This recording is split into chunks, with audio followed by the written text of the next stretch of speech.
तहे दिल से शुक्रिया अदा करता हूँ, वेलकम स्वागतम पेश करता हूँ कि आपने आज की इस मजलिस में अपने कीमती औकात को यहाँ पर गवाया और हजरत मौलाना जाकिर हुसैन साहब मदसिल्लाहु अलैहि के दावत उज़्मा पर आपकी यहाँ पर हाजिरी हुई।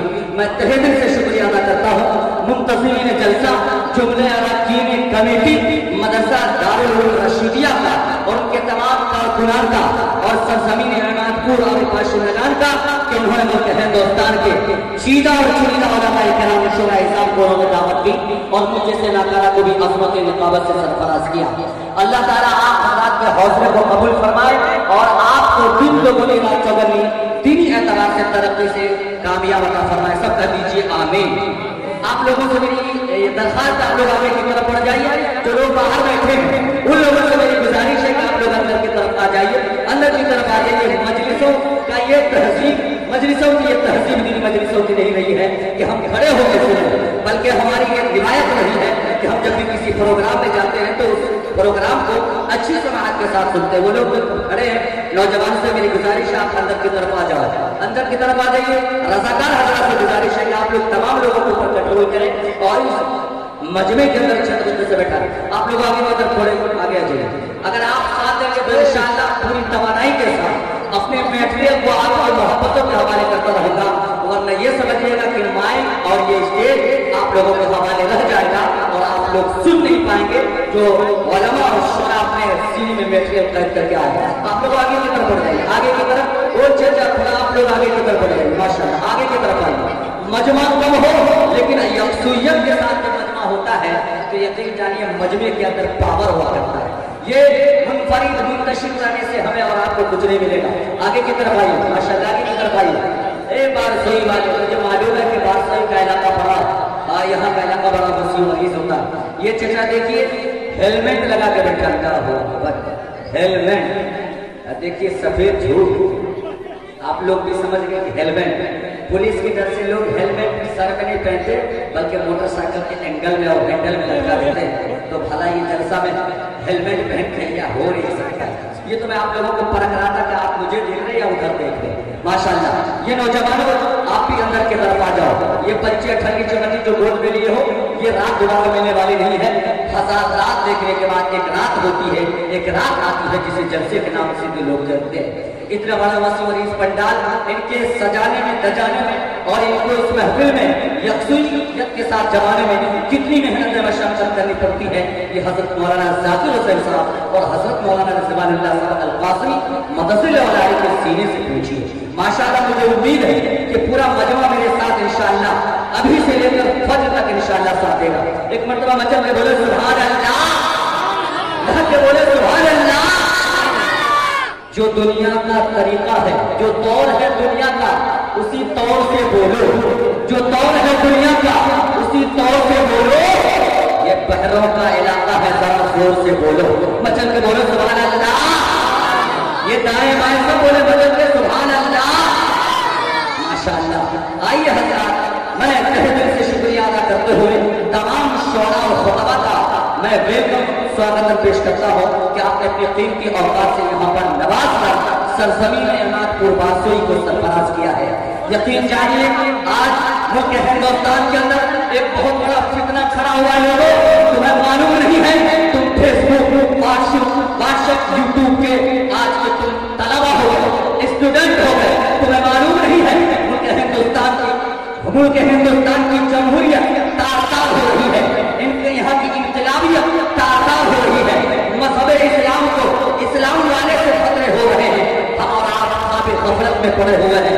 मैं आपको यहाँ से बताता चलूं, आज का ये जलसा अज़ीमुश्शान जलसे सीरतुन नबी और दस्तारे बंदी हुफ़ाज़ किराम के बैनर तले से एक मैसेज जा रहा है।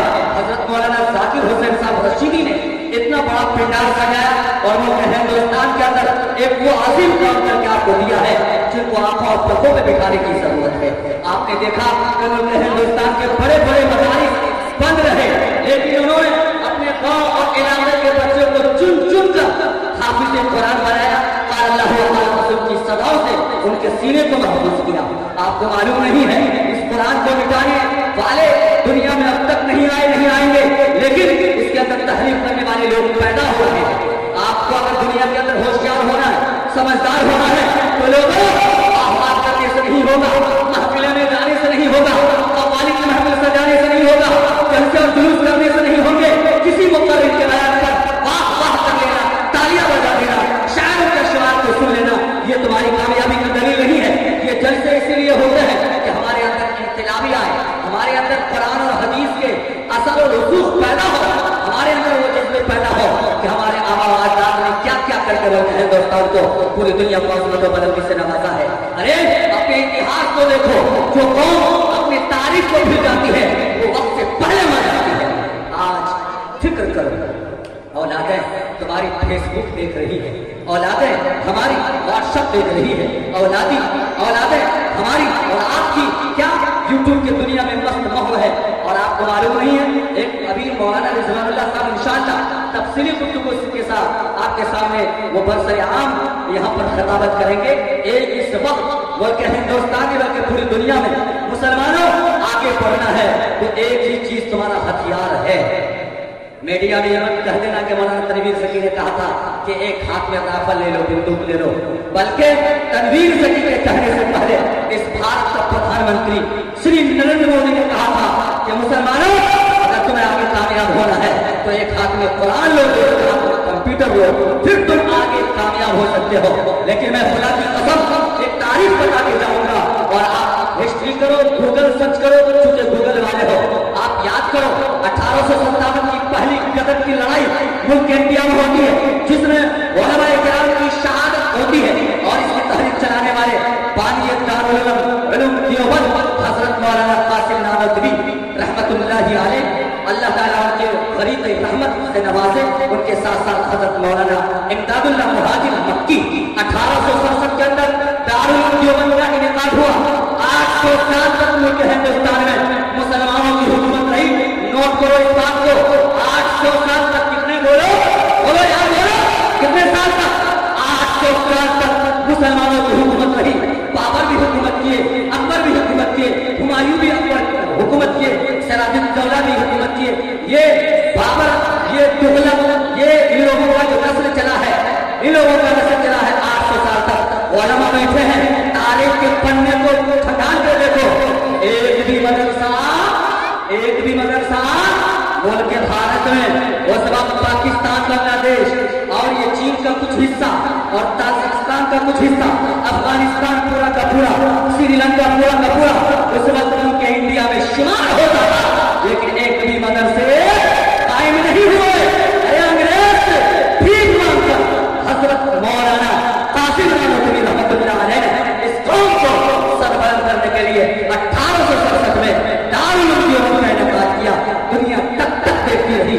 आओ मैं बताता हूँ 1878 के अंदर जानते हो सर सैयद अहमद खान ने अलीगढ़ मुस्लिम यूनिवर्सिटी का स्थापना करके मुसलमानों को आज सीना चौड़ा करके जो बोलते हो हमारे आबा अजदाद है, जो अलीगढ़ यूनिवर्सिटी की आज फख्र करके बोलते हो, अंग्रेजों से भीख मांगकर उन्होंने तुम्हारे सामने मदारिस और यूनिवर्सिटियां कायम की। और 1919 के अंदर ये जामिया मिलिया जाकिर हुसैन ने कायम करके दिया। तुम बताओ कि 75 साल के भारत में तुम क्या किए? बताओ, कव्वाली सुनने से होगा? यारी मक्कारी के साथ जलसा में आते हो, कौन मौलाना कैसे सुन रहा है, ये मौलाना कहते बोल है अच्छा है कि बुरा है, कौन शायर मचल रहा है, कौन बर्बाद हो रही है, एहसास करो। जलसे में क्या देखते हो कौन मौलाना आगे बोल रहा है, कौन मौलाना? अरे ईरान का रहने वाला मौलाना हो, जापान का रहने वाला मौलाना हो, इंडोनेशिया का रहने वाला मौलाना हो, पाकिस्तान का रहने वाला हो, भारत का रहने वाला हो, चीन का रहने वाला हो, इंडोनेशिया का रहने वाला हो, मलेशिया का रहने वाला हो, वही कहेगा जो रसूल पाक कहेगा, वो नहीं कहेगा जो उसका पाप कहेगा। इसलिए ये तमीज मत करो, ये मौलाना कद नहीं ऊंचा है कि बड़ा है, ये मौलाना नट्टा है, ये मौलाना लंबा है, ये मौलाना का बयान धन हो रहा है। ये तसव्वुर, ये दिमाग में भूसा भर के बताओ, अगर यही आदत रही तो याद रखो आज हमारी नस्ल मालूम है ज़रूर तालीम से आस्था करना इंशाअल्लाह। आज 5 करोड़ की मस्जिदें बनवा रहे हो, मैं 2-4 मिनट ले रहा हूं आपको तारीख के हवाले से। 5 करोड़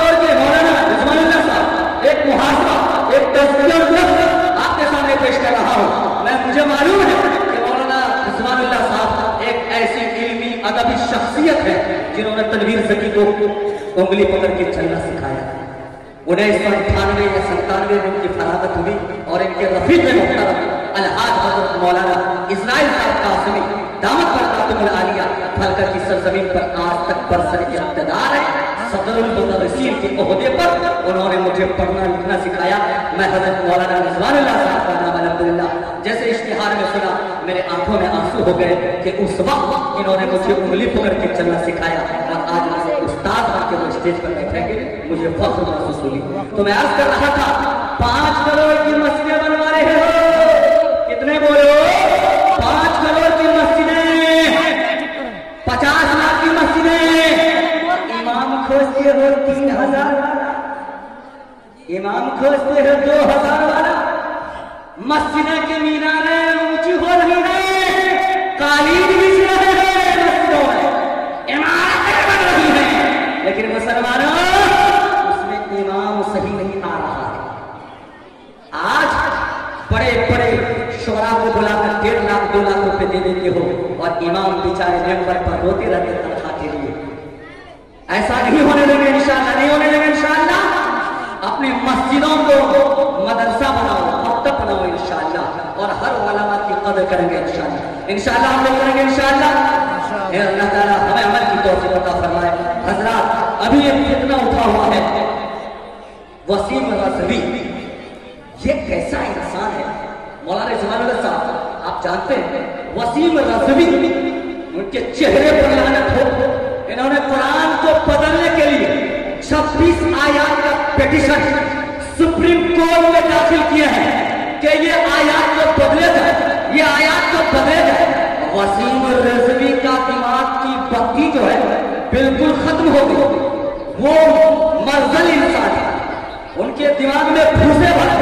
3 साल से ये पहाना का पिल्लू ये चुपके बैठा रहता है और उत्तर प्रदेश की सरजमीन से कछुआ के तरह सर निकालता और एक शोषण छोड़ देता है। कभी तो कहता है मुसलमान के आवाज़ ऐसे हैं वैसे हैं, और आज कुरान को बदलने की बात कह रहा है कौन? वसीम रज़वी। अरे वसीम रज़वी अभी बोलते हैं हिंदुस्तान के सुप्रीम कोर्ट में पिटीशन दाखिल करके कहा है, इसमें से 90% मुसलमान है जिसको मालूम नहीं है, 95% जो बच्चे हैं इसको पूछो हिंदुस्तान का सुप्रीमो फिल्म स्टार कौन है तो बोल देगा सलमान खान, शाहरुख खान। हीरोइन कौन है तो माधुरी दीक्षित।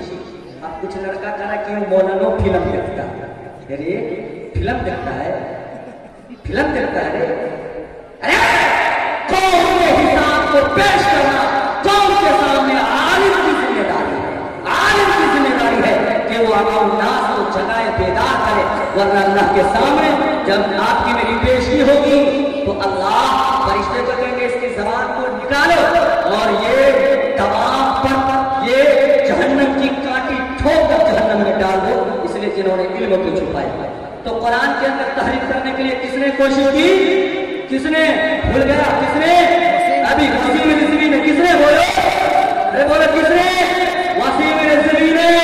और वो सुप्रीम कोर्ट में पिटीशन दाखिल किया है, लेकिन खुदा की कसम ये मैं नहीं, मेरा ईमान बोलता है, ये मैं नहीं, मेरा ईमान बोलता है, वो साहिबे ज़बान है, हर आन बोलता है। मुझे तो बोलो सुभान अल्लाह, एक मरतबा मुझे तो बोलो सुभान अल्लाह। मेरे फेफड़े का क्या निकलो, 3 दिन से मैं थका हूं, मांदा हूं, हरा हुआ, आपसे ज्यादा मुझे नींद आ रही है। मैं पूरे स्कॉर्पियो में बैठकर कटिहार से सो के आया हूं, मेरे आंखों के नीचे स्याही की तरह आप झुर्रियां देख रहे हैं। आज 1-2 लाख नहीं बल्कि हफ्तों और महीनों से बेदारी हो रही है। अगर आपने मेरा साथ दिया, अगर आपने मेरा साथ दिया तो इंशाअल्लाह पूरी तवन्नाई के साथ आपकी हकीकत पेश करके जाऊंगा उस वक्त जब आप सुनेंगे उलमा किराम को। ये मत देखना कि उसकी आवाज कम है, इसकी बात कम है, इसका लहजा खत्म है, इसमें जोश रवानी नहीं है, ये सब बातें सुन के नहीं करना है। देखिए माशाअल्लाह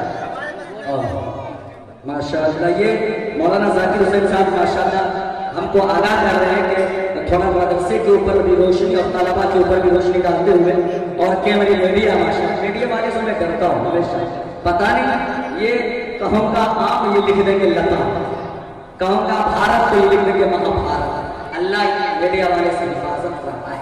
तो आइए एक शेर पढ़कर सीधे सीधे खताबत की दुनिया में कदम रखते हुए आपके सामने उलुल इल्म तुलुल जिबान फजीलत शेख हज़रत मौलाना मोहम्मद रिजवानुल्लाह साहब दामत बरकातुहू की तरफ अपने ज़माने मुबारक को बिल्कुल तहजीब और सकावत में बेमतलब करते हुए उनके दहलीज पर कदम रखने की कोशिश करूंगा।